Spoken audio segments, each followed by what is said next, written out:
absolutely thrilled to have this group in general, but all the more so today in these chaotic times. And so thank you, fellas, for coming together and joining us today.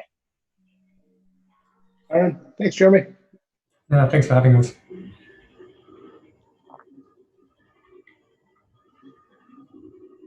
Did we lose Byron already? Yeah, it looks like he froze. It wouldn't be a webcast without a technical hiccup.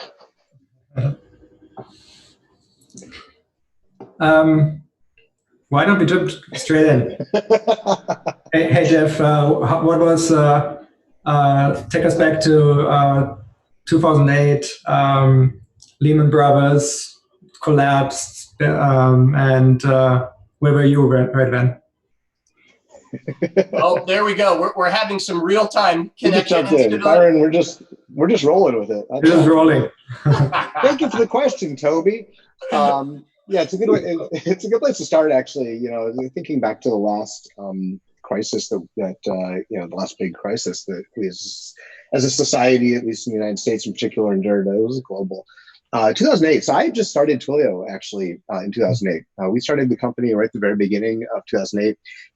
We spent the whole spring just building a prototype, working with developers, getting feedback on that prototype, and iterating very quickly on what we were building. And I remember that summer rolled around, and our plan was to raise money and to go out and raise a seed round. And it was we went out and we couldn't raise a dime. We spent the whole summer fundraising and couldn't raise. We literally we didn't even have a bank account because we didn't have any money to put in it.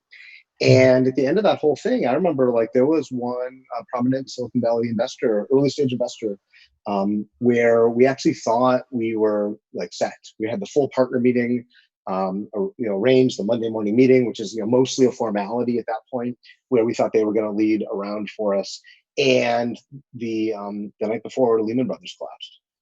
And we walked in, and this formality of a meeting that was supposed to be them, cutting us a great check and being an amazing lead investor turned into, sorry guys, we just, we're not investing now. And so the whole summer went by, we didn't raise a dime. And the three founders, we looked at each other and we said, this is a stupid idea. We talked to all these really smart investors.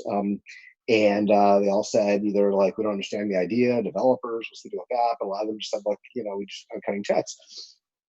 And we said, it's just stupid of us to start a business. And what we decided was, no, we're going to follow our customers. Our customers are telling us we're on the right track. We should be listening to customers. And if we're right about that, then obviously the investor thing will work itself out.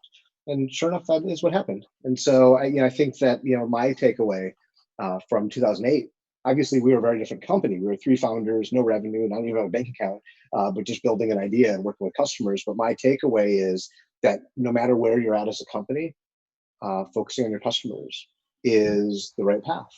And hopefully, and it's not everything. You need other things to work out too, and there's a lot of luck involved. But the one thing you always need is to serve your customers. In fact, we wrote a document to guide our execution during the COVID crisis here, and the way we articulated it was serving our customers during this crisis to ensure their success and contribute to their ability to survive and thrive, thus building loyalty. That's how we focused our customer-facing aspects during this crisis. Maybe Ben, can you answer the same question? Set the stage a little bit for the audience, where you were 2008, 09, 2010. Yeah, so I was out in California. I had moved out in end of 2006, and I had gotten a job at Google, which was kind of my dream job. I was in operations there. And then I had always been tinkering with stuff on the side, and had never really pulled the trigger on going out full time. And actually, I had this really vivid memory of my girlfriend at the time, now my wife. She's like, you should just go do that or stop talking about it. She's like, either is cool, but I need you to pick one. And so I talked to some friends who at Google, and I'm like, I'm going to go do this. And they said, oh, just get out there, get started. We'll be there in a flash. And I left, and then the economy really the bottom fell out. And I remember all these folks that were like, I'm going to get in that pool with you. Suddenly Google was looking like a pretty awesome job. And so they were like, I'm so proud of you, man. That was awesome. But our job is really great. And so that was actually a really tough time. And actually went through a bunch of different ideas. I can go into fundraising at some point, but I really remember back then, the thing that I was super excited about was, the iPhone had just come out. I literally remember it like one of those like pivotal moments in your life. I remember watching on QuickTime, the live cast of Steve Jobs presenting the iPhone and just thinking like, this is amazing. And we decided that we were going to build a shopping app for the iPhone. I was like, no one's going to install so many apps. There were all these catalogs like piling up in my mailbox. I was like, if somebody builds that, it's going to work. And we were just way too early. Like the SDK wasn't ready. It was really hard to build. It was really hard to find people that were building. Like back then, the only people that were great iPhone developers were all building games like Tap Tap Revenge. And so we realized that we needed to raise money. But like Jeff, it was a really, really tough time. And we were pretty darn shameless. Like we just like pitched everybody that's ever been pitched, like alumni directories, like people who had never done tech investments. And I think we pitched for almost a year. And when we got our break, because at some point I started entering business school business plan competitions, where my friends were going to business school and they had like a cash prize. And we entered the NYU one, and we got second place. And second place was a meeting with a venture capitalist. That was the prize. And that venture capitalist said, you know what, we will do your first $250,000, provided that you can get the other 250 lined up on pretty favorable terms, I would say. That investor did really well. We sold about a third of the company for that first $500,000. But what I remember is as soon as we had that, we had been really maniacal about tracking every single person that we'd ever met with, people that promised us like $5,000 checks, 10,000 checks. And we went back and we're like, the deal's moving. We've got this famous venture capitalist. Are you in or are you out? And I think in fundraising, one of the things I realized looking back was that had we not been super maniacal about the follow-up and keeping all of those contacts warm, we would never have been able to call on those folks. And had we not been able to get those other folks on board, we wouldn't have been able to get the other half there. And so things are really bleak right now. And I think that they will get better. Like people will end up investing again, but I would be prepared for a lot of no's. And we had investors literally come in, take the meeting and be like, I'm putting my money into gold. And I was like, well, that's interesting. Like, why did you take this meeting? we did tell you that we're making a phone app. So Casper should be doing really well right now with everybody putting money into mattresses. Totally. So yeah, that was like a little color. Ben, I want to know who won first prize in the contest that you won second prize in. It was actually a really cool startup. It was called Butterbeads, and they were providing a private alternative to public school lunches. So really cool group of people, really awesome founder. So they were great. Their prize was they didn't have to take the meeting with VCs, right? I think they got both. They got cash plus the meeting, but we got the meeting, and I'm still really grateful that we got a chance to do that. So there are several things in there we want to unpack over the course of the hour with fundraising, your pivot and evolution, et cetera. But let's get Toby to set the stage here as well with the early days of Shopify. Walk us through the 2008, 2009 timeframe where you were.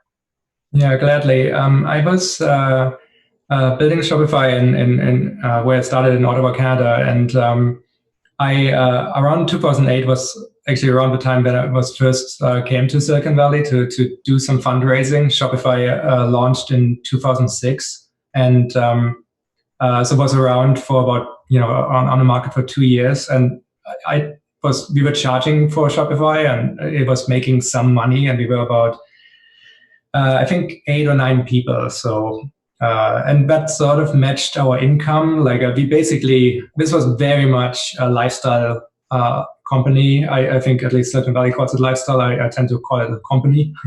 But we were trying to make money and not spend the money we didn't have. And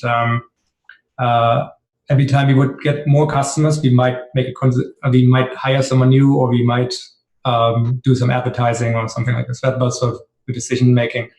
And I was thinking about Shopify maybe turning into a venture, and was in Silicon Valley and had a bunch of great meetings. But at some point, did either of you get that Sequoia deck, the famous one, the Times rest in peace. The gravestone? Yeah. well, I got that like instead of a meeting with Sequoia on the same day. So the deck went out and they canceled the meetings basically.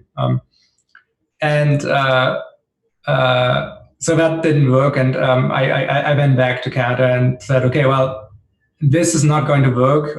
There's no money here. And one of two things is going to happen. The way we have been doing things is either going to take us through these change times or we die trying. Like it doesn't really change anything to before or after. It might just end up being harder. And it actually ended up transpiring that Shopify was sort of, it was there, it was reasonably good, and it was never the problem. Like no one was going out of business because they had Shopify, which was a well-designed, affordable online store. Like it's a lot of people actually ended up deciding, hey, I need to sell online to get a second income stream. We ended up actually doing quite well in like sort of in the rearview mirror, but it was super stressful times. And we had to like, the first thing I told everyone is like, hey, please delete every plan, because I believe that planning is something you do when you have a variable company on top of a stable market. Then the plans become useful. But once the market is crazy, then the plans are no longer useful. And planning, however, ends up always being valuable. So we ended up turning very sort of reactionary, almost day to day, saying like, hey, what is the best way to spend the next hour and the next hour and next hour? And frankly, this is exactly what the world looks like now as well for us. So it definitely, to at least some degree, it seems like we've seen another one of those before. Excellent. And maybe for folks that weren't in your positions or don't fully remember 08, we've got just two setup slides, the only slides we're going to look at today. But Jeremy's just going to set the stage a little bit in terms of what the world was like in 2008 as a reminder for folks, and then draw some learnings from that as we go into the discussion for what we may take away for the 2020 era now. So really quickly, that line from the red arrow up and to the right shows the remarkable 11-year bull run that's made us all immune to what a crisis actually is. But as you can see in the very top right-hand corner of this chart, that's essentially the COVID crisis so far. And if you look at the 2008, 2009 time period, you can see it was quite dramatic. And so the three founders in this call have been through hell to some extent, at least measured by the stock market. There are other ways of measuring a crisis too. And if you skip to the next slide, although the stock market decline was more dramatic in the previous crisis 11 years ago, this one's happening even faster. And so the blue line here is the current COVID crisis and the impact on the S&P as compared to the two most recent crashes, the tech bubble implosion in 2000 and the financial crisis of 08, 09. And so each crisis brings a different set of challenges and opportunities, but hopefully we'll find some of the lessons from today, from these guys' experience, will be applicable to what we're now going through. Excellent. And then just to build on Toby's comment of plans are meaningless, but the planning process is relevant, I think maybe the single best setup slide for today actually goes to one of the wise, great thinkers of our generation, Mike Tyson, which is this notion that we all sort of got punched in the mouth here over the last few weeks. This actually was taken from a quote board on Pinterest, so thank you, Ben, by extension. But really, whatever your plan was last month, you can pretty much throw it out, or it's time to revisit things, because the world just got a pretty big punch in the mouth, and we need a new plan today. And so we called on these champions of the industry to give us that specific advice. You now know where they're at today as CEOs of decacorn, multi-billion-dollar public companies, but they were all essentially sitting in your chairs in 2008 at their times, trying to lead their businesses through this. And that's the set of questions now we're going to return to and dive in more detail. So I'll start this off with a question to Toby. So when markets go through disruptions like this, everything tends to grind to a halt. As you said, you throw your plans out the window. But in 08, 09, as you realized what was happening in the world around you, what did you focus on? What did you choose to try to rally your team around? Yeah, so my conviction was, I mean, this is hopefully true for all founders, but founders fundamentally imagine some product and then have sort of an assumption that the world is in some meaningful way different and potentially superior because that product exists. I think this is a test one can always do against any kind of shift in the landscape, right? Like with this, like as I said earlier, Shopify was affordable, was good, was solid. You didn't need to buy hardware or shrink wrap software, and at its most fundamental, it'll get you more sales, and it'll represent your brand accurately on the internet. It was like when I took it back to those fundamentals, I said, hey, all that is still going to be valuable after, no matter how the world changes. Unless the internet somehow ends up not being very important, which I was willing to bet on, that wouldn't be the case.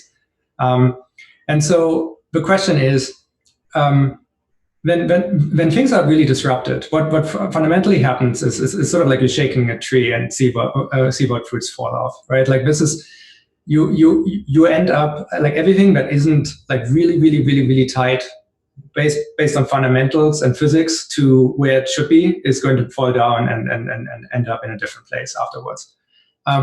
If your products end up fitting better into into the future than they fit into the now, chances are you're going to be good.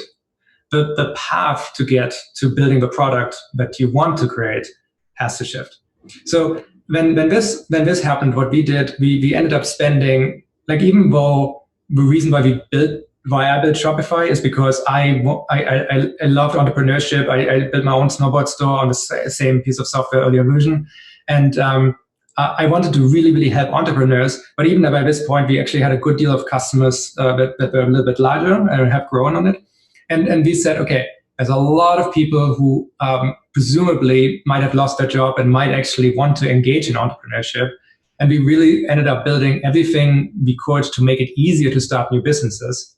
And that ended up becoming very meaningful and has always since then been part or we've sort of reaffirmed our connection to that part of the mission, and it's carried this all the way through. So we learned a lot about why we were actually in this, about ourselves, and the product has gotten significantly better because it got forged in the fires of people who were disrupted in their lives by having lost their jobs, and as a unexpected plan B, trying to build the business that they've always, like Ben was saying, that they've always been potentially encouraged by their friends and family to give a go, because there's found themselves a time on their hands. And both are people who are very different from the chief information officers who usually write software, and that ended up being a major discovery and led to the Shopify of today. So Ben, it sounds like Toby, he had a vision and a product that was fundamentally doing what he wanted it to do. If I contrast that with you in the middle of this crisis, you actually, if I remember correctly, changed horses on product altogether. Can you tell us a little bit about that? Yeah, I think, Toby, it sounds like, was a lot more measured and planful. I just really wanted to make something that somebody would use. I hadn't experienced, one of the first things I ever made was a website. It was kind of a quiz game, and we had this free automated tool. So if it went down, it would ping you. But I didn't want to pay for the SMS. Like, Twilio wasn't around, so I just had it send me emails. And I remember I woke up one day and my whole inbox was full of these pings, but no human being had noticed it was down. I was like, wouldn't it be great someday to build something that a human being was using and would care if it went down? So we were really early. Like, I had this idea around building an iPhone app, and we actually got the first version built, but we had enormous difficulty just getting it approved in the App Store. This is super early days of the App Store. I grossly overestimated how many people were using iPhones and were as excited about them as I was. And I grossly underestimated how challenging it was to build what I had envisioned, which was this super visual, relatively high bandwidth mobile shopping service. Like 3G, the iPhone 3G had just come out. And so, while we were literally waiting for approval, I'd had kind of another idea for a product that was web-based. And I started working on it with my co-founders. And honestly, we did it partly as a kind of just a fun thing to do, as kind of a joy while we were in this seemingly sinking ship in this iPhone app that was never getting approved. And then later, when it was approved, never really being used. And at some point, people started using Pinterest, and it was very slow. Actually, the numbers were very small, but my expectations were also very low. And so I was just so incredibly excited that the people that used it really loved it. And I actually remember vividly writing this email to these investors that we had gotten, many of whom weren't in tech, explaining to them that what they'd invested in was not what we were building. And I was so terrified. I thought they were going to like demand their money back. And it was actually such a relief because I didn't realize by then most of them had written the entire investment off. They already just had assumed it would go to zero. And so they were really, really encouraging. And so, we're in a little bit of a different industry than both Toby and Jeff. I think that with a lot of consumer products, when you look backwards, you can understand the human insight or I think physics, as you described it, Toby, that made it work. But often looking forwards, it's really hard. Like looking backwards, it's obvious that Snapchat is an amazing idea. Looking forwards, I think it was hard for a lot of people to see that. And I think Pinterest was in the same boat. And it's one of the things that made it hard for people to get. But I loved what Jeff said, which is if you do get a signal from customers that they really love it, really just like honing in on that signal and understanding like why do they love it and who are more people like them that'll love it is something that served us really well. And we had an audience early of people that were not considered your kind of traditional tech early adopters. A lot of women who hadn't really felt well served with internet products. A lot of bloggers, a lot of people where I'm from like the Midwest and from Iowa that really enjoyed a lot of the activities that are still popular on Pinterest today. And I would say just protecting and cherishing and always crediting into the bank with that audience of people that love you has served us really well as a company even today. And the first value of the company is put pinners first. And like, even to this day, I usually take a week off pre-COVID to just travel to pinners' homes in different cities around the world, just so I can sit with them in their home and understand what do they like, what do they not like, what is something that is going on in their life that doesn't come through in data or metrics or interviews. And I do that partially so I don't become disconnected by being in Silicon Valley, in San Francisco, from what people are really doing. So I think that that's always served us well. And it's something I try to really encourage in our company even today. And Jeff, this was actually your second roller coaster ride. You were a founder of a business in the 2000 wave that had successfully sold for a very large sum and then was a victim to the market crash. Then in 2008, are you thinking, oh God, here it goes again? And was there anything you were doing differently having been through it the first time that maybe can save some cycles and some pain for those listening today in terms of best practices that you learned the hard way? Honestly, I didn't see a lot of parallels. Every crisis is different. And there's different root causes and there's different manifestations of the crisis. In 99, 2000, I had a .com company that I had started while I was still in college. And our product was lecture notes for college kids. So we hired college students to transcribe lecture notes that they were taking in their courses, put them online, and we gave them away for free to other college students. And we started the company. We started the company in 96, I want to say. And it was called Notes4 free.com. I always laugh because 1996, we could have had any domain name. Like we could have had google.com was available and we picked Notes4 free.com.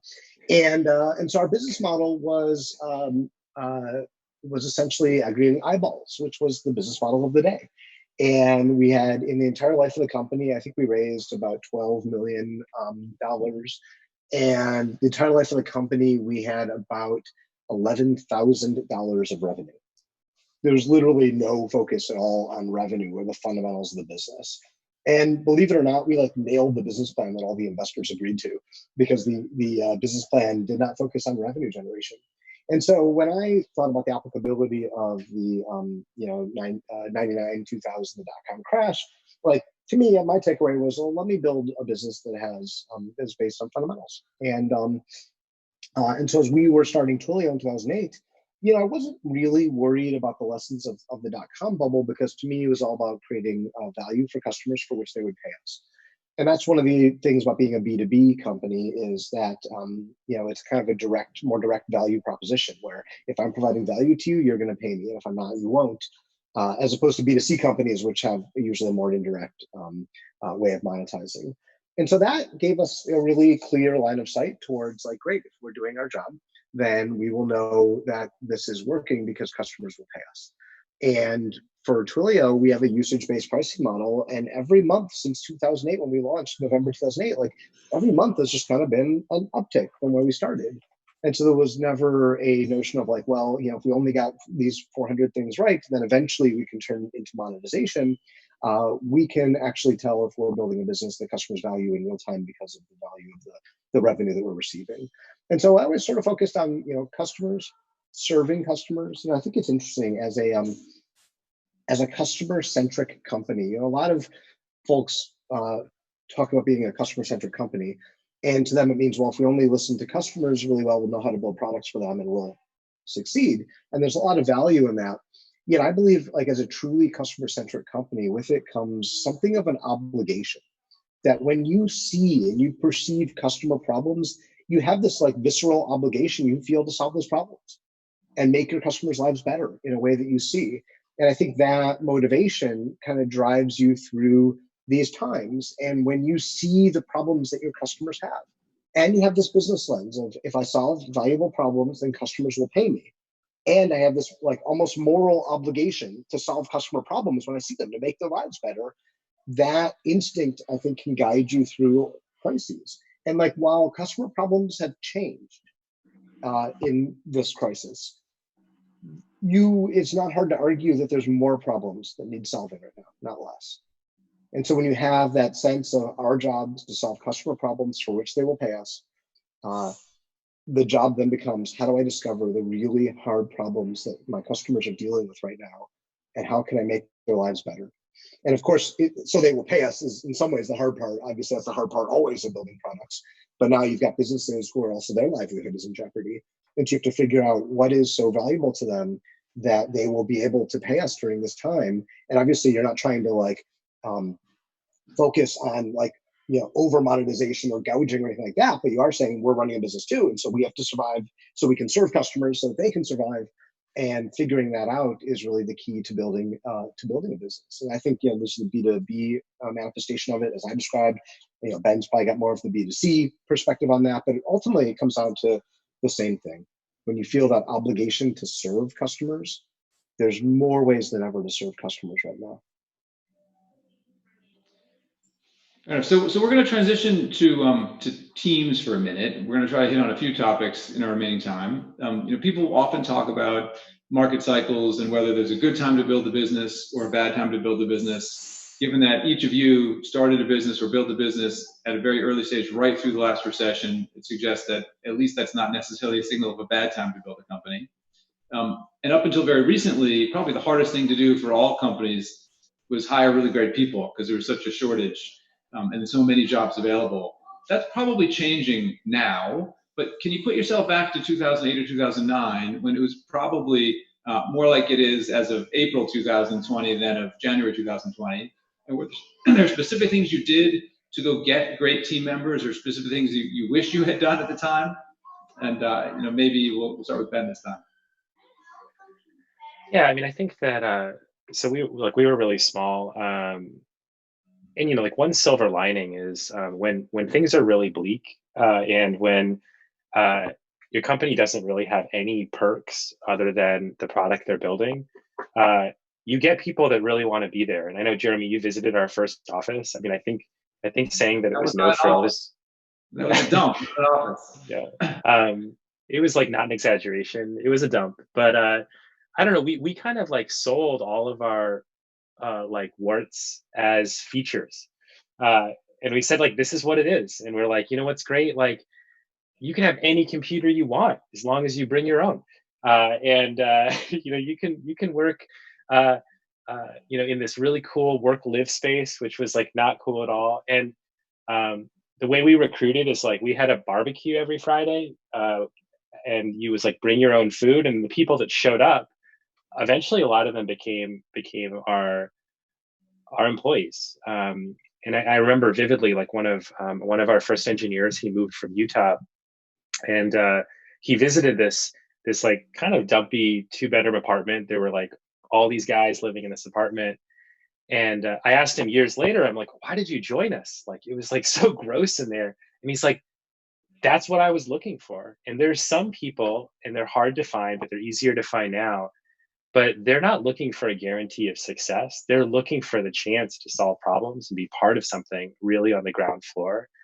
And those people I still cherish to this day, because they set the tone for what the culture is in the good times and bad times. And so I really would sort of embrace two things. Like, one is I would embrace the hard things as a screening mechanism for who's in this thing for really the right reasons. And then I would embrace your own ambition to build something big. Like, there's an irony to the fact that it's easier to recruit great people by promising you're going to solve an incredibly hard problem and you need their help than it is to pretend that you've got it all figured out. Like, the really great people are too smart to know, to think that you've got it all figured out, but they're up for being part of a team that's forthright about that. And I think that served us really well in the early days. And candidly, it's something that I always want to remind kind of our recruiters of, like, almost like, don't oversell. Like, tell people, like, these are the problems, these are the good parts, these are the bad parts, but make it clear that even if you're brand new, you can be part of building something better than it is today. Toby, Ben was doing this in the heart of Silicon Valley, where everybody knows what startup life is.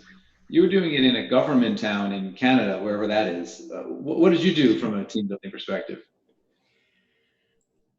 Like, while we were talking about this, I've been trying to think back if I actually hired anyone during the actual time of the downturn. I don't think I did. I think we had 9 people going in, and we had 9 people sort of on the upswing. I mean, I definitely laid the groundwork to hire many people later during those times who sort of observed the company. But to me, this ended up being. I mean, I think everyone's seeing sort of a little bit of this language being thrown around. There's like wartime leaders and peacetime leaders, and I don't know if those are the best terms, because I think there's sort of like predictable stability leaders and I think chaotic, adaptable leaders. And that kind of, I think, proxies reasonably to these terms. And I like chaos. If I don't have it, I create it. And I admitted that from the beginning of the Lehman thing, which I said, like, hey, I started this company to figure out what I can do when I'm applying myself, and because I think this problem is interesting, and my curiosity, like, just sort of led us to building this company. This is like, we'll all learn so much more about ourselves in the next year than we will otherwise would be able to do in a decade.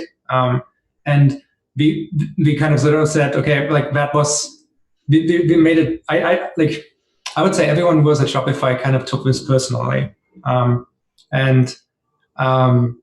With that, we leaned into sort of a task we had and stopped everything else, including hiring, and just tried to build the best thing and use every moment we had to the benefits of the goals we set. And that's how we ended up with that. Now, part of this is probably location. Like, hiring always involved, like almost universally involved, either taking someone out of university and training them, or relocating someone from somewhere else in the world. Both those things lead to productivity a year down the road. And so once you say, okay, we will have to do things that matter right now during this time of crisis or opportunity, depending how you look at it, neither of those two things was terribly appealing. Great. And on the context of how do you build it and fund it, a number of the questions that have come in and that people have steadily asked is to double click on the financing lessons learned, to understand, how big of a team can you build, and do you lean into those elements. Bessemer was very fortunate to be seed or Series A investors with Pinterest, Twilio, and Shopify in this period, which we know was during this massive recessionary pullback. And yet a lot of the activity will slow. And we heard, Ben, your story of how you staged your financing, and it took the business plan competition and then one by one with angels. And I think, Jeff, you said you literally were in the middle of the Sandhill pitches when Lehman shut down. And so can you guys get specific? And maybe, Jeff, we'll start with you on what advice would you have for someone that maybe has had a lot of these meetings shut down, or maybe is at the seed stage and was just about to go out to friends and family, or maybe even before that is about to leave a job to go do this in a recessionary period. How tactical can you get for them in terms of how to think through it and who to go to finance these early stages? Yeah, I think first of all, I would say that customers are a great way to finance the business. Right? If you can get customers to pay you and pay you ahead of time, even to build it, like especially in B2B and enterprise type settings, like if you have the ability to get a customer to sign a contract and actually pay at least a portion of it up front, get customers to finance the business. That's like the best way to do it. There's no dilution. It's not debt. You don't have the money back. It's just money that's called revenue. It's the best kind of money there is. And so that's the first thing. And I think that in times like this, that is probably the number one, because it actually does double signaling. First of all, it gets you the ability to fund and the company. You know that you have a strong interest. I mean, that's the strongest kind of interest from a customer if they're willing to pay you ahead of time. And of course, it's signaling to investors when investors are ready to invest in the company. So it's actually not double; it's triple duty. So that's the first thing that I would say. The second thing is friends and family are probably in any market really the best folks to go to for your first money, because they're the ones who know you. You can go pitch strangers, professional investors, and like you may get a hit, you may not, but like they don't know you from anything. And the people who know you best are actually the best people to turn to if you're fortunate enough to have a network of folks who are able to. It doesn't have to be huge checks, even small checks can get you started and can build a culture of frugality really in the company. And I think that, one of the things that happens during, downturns, and people often look at businesses that were founded during downturns, and, there's some survivorship bias to like what people look at, and the companies founded in every period, basically. But I do think that during downturns, there's two things happen. Number one, you get founders who have a deep commitment and have a lot of resolve, that like building the company, building the product is what they really want to do. And that sense of commitment and conviction for the act of entrepreneurship, but also for the company you're building and for the product and the customers that you're serving is deep. And so tap into that. But the other thing I think is that during downturns, companies often are founded out of necessity with a strong sense of frugality. And frugality has long been one of the Twilio values. In the sense that you have to spend money incredibly wisely. Now you still spend money, but you're very wise, and you think about every dollar you're spending and whether or not it's a wise use of money. When you think about the first money that Twilio ever raised was actually from our parents, and we raised a small amount of money from the three founders' parents. And when you're actually operating with your parents' money, like you better believe that you are thinking about how you're spending every dollar. And then that founding DNA of the company then persists forever as far as the way you think about money. And I think that that's the way to start. We launched Twilio with $30,000 in our bank account. And that felt like a lot to us. And so, I think going to the people if you have the luxury of being able to turn to people in your network of people who've known you, probably your whole life to some degree, and they're be the first people, and then build from there. And from there, you can build product, you can build customer relationships, and you can and build a strong culture of how best to use money. And I completely recognize that a lot of people may not be in a position to even get some smaller checks from people in their network. But that's kind of what networking is about: going out and finding who might those people know, who might those people know. But if you don't have that ability, customers, customers are the ultimate source of money to fund the business, and you can get them to pay if you're solving a big enough problem for them. And Jeff, there are two awesome things there I want to expand on. One, your comment on frugality and culture. Coincidentally, we actually just published the podcast where you dive into this in more detail, Cloud Giants, on the Bessemer website, so people can hear that in more detail. Here now. Exactly, buy it now, so you can download it, and you talk more about that. I think it's definitely worth a listen, because that has been a fundamental Twilio value all the way through, not just an April 2020 statement. And then this family money thing, I want to come to you, Toby, because I think not only do you have some sense when it's your parents' money, but I think in your case, you actually went to your father-in-law for a loan. So when it's your spouse's parents' money, I've got to imagine there's even more sensitivity there. For people that are thinking about, do I quit my job, empty my bank account, and or go to family for money, or do I keep doing this cushy thing? And they're on that, that cliff about to jump off. What advice do you have? It worked beautifully here for you, but what was going through your mind at the time? Yeah, the problem with panels like this is always clearly all three of us have been incredibly lucky, and there's an enormous amount of survivorship bias for being on this panel right now here. So the question is, you're also humble. We'll give you credit for the best practices, which is what the audience is eager to pull from, but your humility persists. Absolutely. I think Jeff and Ben did really good job talking about some of those things which might ideas you might have because you got lucky, but which then ended up making a difference in the long run. I think induced frugality from the lack of any kind of money, and maybe a recession at some point during funding is one of those kind of things which, if you then later raise money, when you raise money, you will always get, the funder will always get a lot more of what the company was already doing. So if it was frugal at the point of funding, that's a really good thing. But yeah, in my case, I had friends and family money in the company to fund it initially, and then during the recession, it's instead of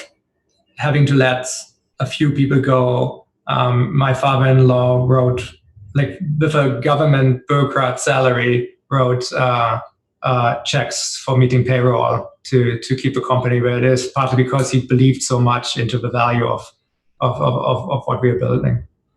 And I see a question here in the Q&A. Toby, what is the email address of your father-in-law? I'm sure it worked out very well for him, but that must have created some anxiety around the dinner table for a little while. And if I'm not mistaken, Toby practiced some of Jeff's frugality in that, was it true when you did your Silicon Valley fundraising trip, there was no Uber? So can you tell people how you got around? Yeah, I bought, I think this is useful, and I'm sure you all have these stories, but I was in Silicon Valley and I bought a bicycle on Craigslist, and I was staying at a hostel, and this is how I got to this, it's actually hard to bicycle to Sand Hill Road, it turns out. But back home, we moved in with my parents-in-law. So the person who was funding the payroll was also on the dinner table. It was, we just tried to get all costs to zero. No salaries or anything like that. We could avoid it. So we're going to go to one last question, then we'll try to call some of the actual questions from the audience, not related to Toby's father-in-law. But if you think back to 2008, 2009, we'll start with Ben again this time. Was there a specific piece of advice that you got that stuck with you, or was there a piece of advice you wish you had gotten at the time that you care to share with everybody here? Well, I didn't receive this advice, but I was thinking about Byron's question, if you're kind of teetering on the brink of a job or you're going to leave, and people, especially these days, they have kind of a lionization of these stories of people who put everything on the line and it happened to work out okay. And I was thinking back to a lot of my friends whose companies didn't work out, and some of them were because of money, and some of them were because they didn't quite get a product market fit. Actually, a lot of them though were because the founders didn't take care of themselves, and then they burnt out. And burnout could mean that they lost motivation because they weren't sleeping, or they put themselves into a situation that just wasn't healthy for them and their family. And I guess I would just say that if you're a founder, kind of your ability to build a successful company turns on your ability to take care of yourself and the people that are very important around you. And that means that prioritizing the things that you have to prioritize, especially now, like every crisis is different. This is a health crisis. I think you actually have to put that number one. And that could mean delaying actually and staying at your job and supporting your family in the way they need it, or doing it at night, or putting it off. But I don't think that people should be ashamed of that. And I know, especially when I was founding my company, there were all these blog posts about how cool it was to like not sleep at all. And like, I didn't have health insurance and all this stuff. And I actually don't think that's cool at all. Like that makes no sense. It's like super reckless with your health and with the people that care for you, and with maybe employees that are depending on you. So I would just say to take that stuff really seriously. And I would say that especially now, because I feel people have so much anxiety and uncertainty with what's going on in the world, that to just stack more and more pressure on your plate may not be the right thing for you to do at the right time. And that's okay. You know, you have to play the hand that's dealt. And right now, a lot of people in the world have been dealt a really hard hand. Awesome. You should know, Ben, that a number of the audience folks are coming in saying thank you for mentioning the human side of this, because I do think there's sort of a bravado to the no sleep, go through it, and that's not sustainable. You put your team, your family at risk by doing it. Jeff or Toby, would you add any thoughts to the same question? Toby. All right. Well, here we've got a backlog of over 600 questions that have come in from the audience. So maybe we'll jump into that, a few of those, and they were clustered in a few key areas. But one that came up repeatedly was this idea of kind of offense or defense, or survival versus expansion. Nikhil from Sonic Jobs, R from Service Titan, Samir from Cambly, Mike from Drone Deploy, many others. I'll use Ara's words here, which were, how do we balance preserving cash versus investing in big opportunities we think will be available when the world returns to normal? And it's this idea of, when everyone else is in retreat mode, should you be leading in? If your sales and marketing folks don't have much to do, should you repurpose them? Do you always invest in product and it'll always be rewarded? How do you think through those trade-offs? Maybe Toby, we'll start with you, since you had a business that was sort of already existing as the headwind hit. Yeah, I mean, I don't think I have general advice. I can tell you how I'm thinking about it. I do think that every company has to work, like significant percentage of R&D has to work on what we call infrastructure, and then a certain percentage has to work on features. The way that works is like, basically features are things where you take the infrastructure you build and you try to make something immediately useful out of it. This functions a little bit like infrastructure is the gasoline you put in an engine, and the features work is sort of like revving the engine and how quickly do you want to go. I tend to be very infrastructure heavy, and like building a lot ahead. And during these times, you want to ship a lot, and you want to like combine all the things that you've built in the back offices in novel ways, in such a way that they immediately become useful for people in the situation. That's, I think, the best way to think about it. It depends entirely on the company, and you should never stop working for the future. You need some people who have long-term view, just for the story, I think, because otherwise everyone starts becoming too myopic. Jeff, any thoughts on the offense versus defense trade-off? Yeah, I have a general answer to that question, which should apply to every company, which is, how much cash do you have? And that's the answer to the question. Because being on offense is great unless you die, in which case, it didn't matter. And so what you need to do is plan for, and I think what I would say is, like, look at how much cash you have. Imagine, your industry, the customer you're serving. You probably can already see, now that we're more than a month into this crisis, you can probably predict to some extent what's going to happen to your revenue. And so take whatever the worst case scenario is, make it worse, and then look at your cash and say, can we afford to be on offense right now, or do we have to be more conservative? And that's a different question. The answer to that question is different for every company, because it depends on your market, what you think is going to happen to your revenue, as well as what your cash position is today. And if you can afford to, then certainly I think folks would say that investing through a crisis will make you stronger when you emerge. And so that is, of course, a luxury to be able to do if you can. But I think that like some people just clamp down into full-on fearful mode. I don't think that that is necessarily the right way to build a company for the long term. And other people may charge blindly into the like, Leroy Jenkins and just charge into the cave and like not look at their balance sheet first. Or I wouldn't do that either. I would take a good look at your balance sheet. I would do some scenario modeling. And also, by the way, believe that you have no idea what's actually going to happen with just scenarios and plan accordingly. But you should be as bold as your balance sheet allows you to be. So a few folks were asking about leadership and setting the mentality of the company. There was Rachel from Productable and Denise from SVNED. And maybe I'll use Rachel's words. The question was, how do you balance, what specific things you do to balance optimism and pessimism, where you want to keep people excited about what you're doing, but you also want to make your team aware of the fact that there are severe constraints. And so what are some of the things that you did, or what are some of the messages you communicated? And maybe Ben, we'll try you first here. It's a really good question, and it's a tricky balance. I mean, I can tell you that I think about it in a few different areas. Like I think one, you have to meet people where they are. We have employees like in cities like New York, employees that are worried about family, and so if you don't acknowledge where they are, I think it's very hard to know the right method of communication. Don't and then after that, they are, Ben, that's social distancing. True. I just know where they are, kind of like emotionally in their life, and personally. And then after that, I think that what I try to remind my team is a few things. Like one is that why the mission that they're on matters now. Why does it matter now more than ever? Even if it means there are aspects of how people are using services that are different. And so making sure that people understand how to interpret their purpose in this context is important because it gives them a sense of purpose and connection.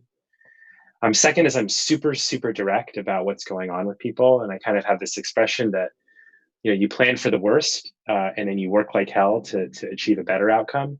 But I don't try to whitewash anything because people are super smart. Like we don't hire dumb people. Like they read the same paper you read. And so I think that one of the worst things that can happen is if you erode your own credibility by not treating people like worldly smart adults, because they know what's going on. And what they're looking for you as a leader is not having every answer at hand. They're looking for somebody to help lead into an uncertain situation and give people direction and purpose and clarity.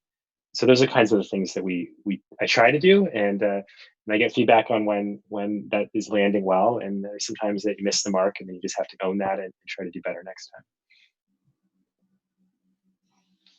Jeff? I think one thing which makes sense is like also just the cadence of communication is really important, right? Like doing like in the previous world, we all just emerged from like about a month and a half ago. I did like one AMA every 2 months or something like this. I have since taken over all town halls, and I'm posting videos very frequently. And just like in our case, we made the decision just like we have default to open as a value, and not try to not like everyone is massaging the messages in sort of public communications. We've decided like let's tell everyone the newest thing we know and be really like let's be a stream of information. And it's been very good, I think, to have that conversation like in the company. This is a really tough time. We can't help with the humanitarian crisis because we didn't become doctors, nurses, or any of those heroes. But we can have an impact on the economic crisis which follows by helping more of small businesses survive, which are hit very hard. And that's like, to Ben's point, we have to work like hell on that. And everyone understands this. And Toby, for context, those are weekly now, essentially all hands meetings, or what's the cadence there for folks to take away? Yeah, and we had we have a pretty good big team that produces town halls, which are fairly high quality broadcast affairs. I have replaced those with just a live streaming version, Google Hangout, because everyone now has to work on things that are really important and some nice to haves. We just don't have time for anymore, and get everyone to work on what matters to the million small businesses that we serve. Excellent. We certainly are getting a lot of questions about crisis communication, so that's helpful. I want to end by giving each of you the chance to answer kind of two related questions. The first is, in addition to all the leadership you're showing for your companies and in your regular lives and families, et cetera, you are also trying to have impact in the community. And Toby, as you noted, though most of you aren't doctors and nurses and the like, you are trying to have impact in the community. And so I would like each of you to comment in terms of how you're leading with the business into the crisis. And maybe Ben, we'll start with you. And then the second piece, if you could answer at the same time, is just any parting thoughts, more building on that idea of, if you were to synthesize a few takeaways, or if you were the founder of the business again, or looking back on the 2008 experience, kind of how you would be approaching this period to still be on offense, but also cognizant of a very different reality right now. So maybe Ben, could you set the stage? Yeah, I'll answer the second part first, just because you just said it and I remember it. I think that Jeff's insight at the very beginning, which is like, if you follow what customers' real needs are, everything else will follow. And so while everything is dynamic, if you go work backwards from what people are experiencing and what problems they need to solve, I think everything else follows naturally from that. Your first question was more about like what we're doing on the COVID side. And on the Pinterest side, we're doing a lot in terms of everything from donations to making sure we're distributing really accurate, up-to-date medical information, to making sure people have access to like emotional well-being exercises that we designed with some doctors down in Stanford. On the personal side, I just launched a nonprofit. I'm going to give a pitch to everyone. Oh, please do. We were hoping you would. Yeah, the nonprofit is called How We Feel. So it's an app that I built in partnership with a bunch of scientists at MIT and at the Harvard School of Public Health. And the premise of the app is you can self-report how you're feeling. You just type in your zip code and your symptoms. Yep, that's it. And the reason that data is super important right now is because there's so little testing that people are basically flying blind. And this is an approach that worked quite well in Israel. And so we worked with some of the folks at Weitzman, but it's totally like a nonprofit. The data is not connected to Pinterest in any way. But I think if there's enough data, it'll become really important both now to have a real-time feedback on where there are early symptoms, but also in the future as you try to return to work and you try to make some of those hard calls.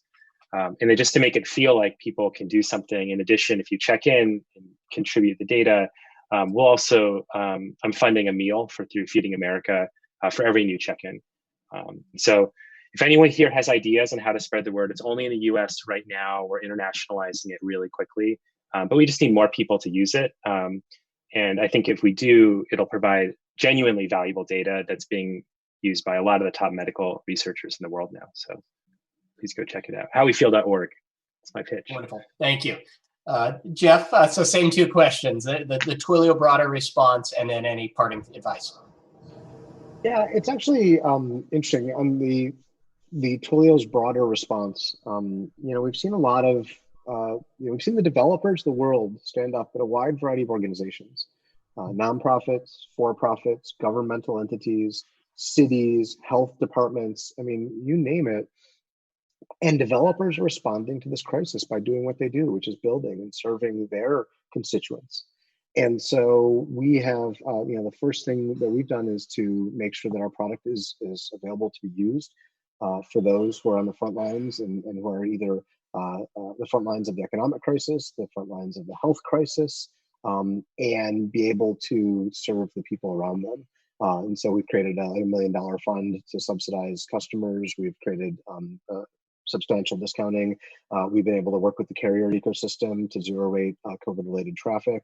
We've been able to turn around like new short codes for COVID-related use cases that typically the carriers take 12 weeks to provision. We've been getting them done in 1 day. So there's a lot of things that we've been able to do to mobilize our teams to be able to help those who are responding to a myriad aspects of this crisis. We've also committed to our communities that taking care of the communities in which we operate is part of an obligation that we have as a business.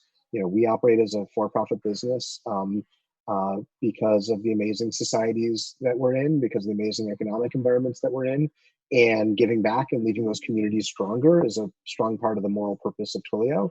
And during a crisis, that's even more important. And so we've been just helping to provide for the health and economic prosperity of the communities in which we operate via a variety of nonprofit and governmental vehicles. And so those are some of the ways in which we've been responding as a company. And as far as parting thoughts go for folks, I would say, first, this too shall pass. And so take that deep breath every morning and help your companies to take that deep breath too.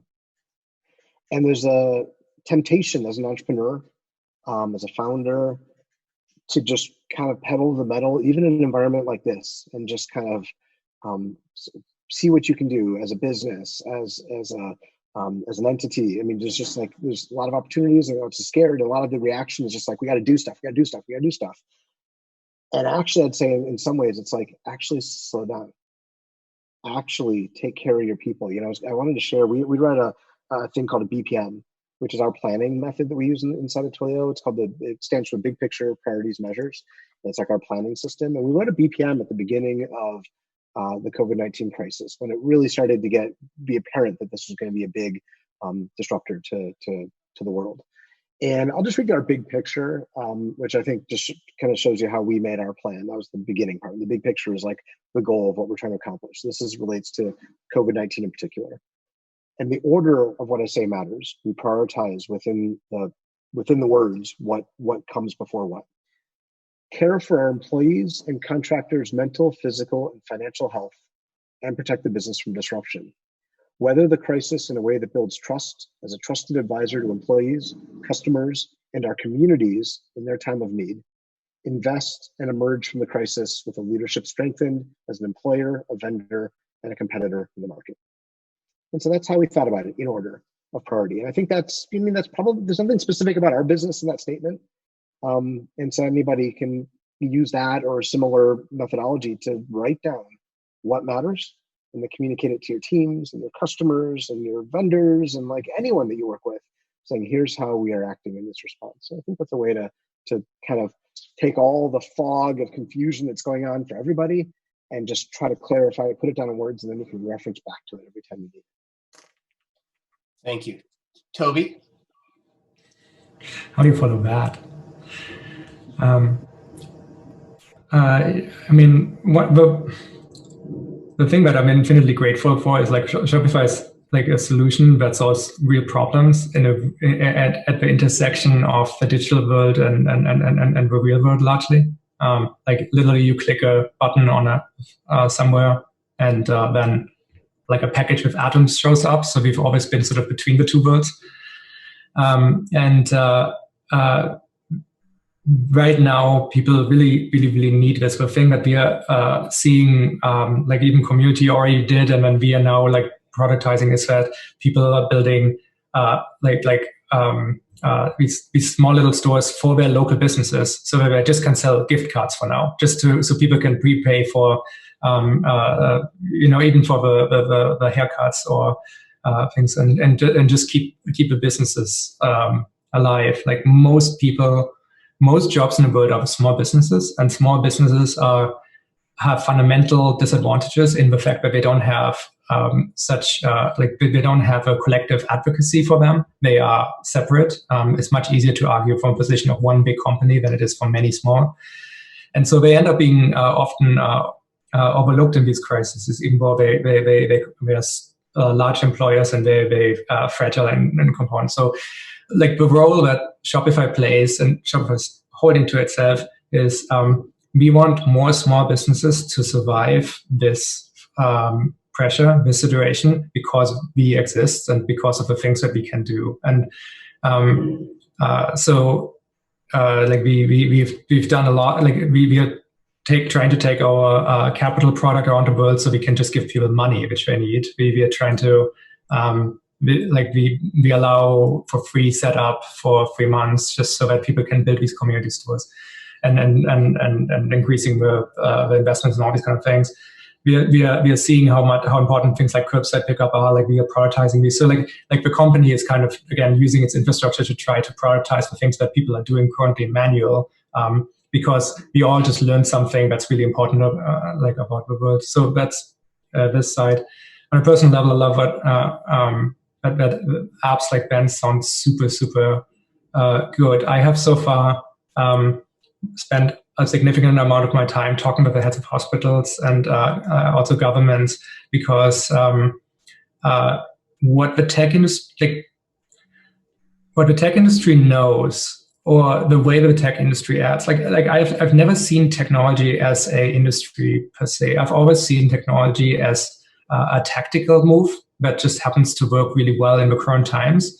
And now, in fact, what we see is we're all in a world where basically everything that we did before the tactics of technology, the digital tactics came around, are no longer at all working in any meaningful way. Every hospital really needs to triage through the way the technology companies would, and governments need to, and frankly, the rest of the world has to go digital by default. Like trying to figure out where we can have most impact quickly has been what I've been spending a lot of time on. I have a foundation, and I'm gonna talk a little bit more, and just not ready yet about on this side. But I think it's a crazy time, and we all have to. I think we all will look back at this time and say, like, hey, did the way we acted, can we be proud of that? And I think ideally, the majority of people say yes to that question and react to it. This too shall pass is by way of engraving of my iPad Pro that I used to do most of my work on. So it's a very good sentence. Well, thank you guys tremendously. 12 years ago at the last crisis, you were running itty bitty companies. Now you're running large companies. And so the fact that you're willing and able to take an hour out to share your experiences and words of wisdom with a group of current entrepreneurs is immensely appreciated by all. So thank you again. This was great. We'll have one parting slide and wrap up, which is just a bunch of resources. If anyone wants a place to look for other things that might be helpful, there's some links and so forth that you might find useful. But really appreciate it. Feel free to send follow-up questions or comments to the email at the very top right of the presented screen. And wish everybody safety and health in the days ahead. Thank you, guys. Thank you, Jeremy. Thank you, Byron. Thank you for having us. Thank you. Best of luck, everybody. Bye-bye.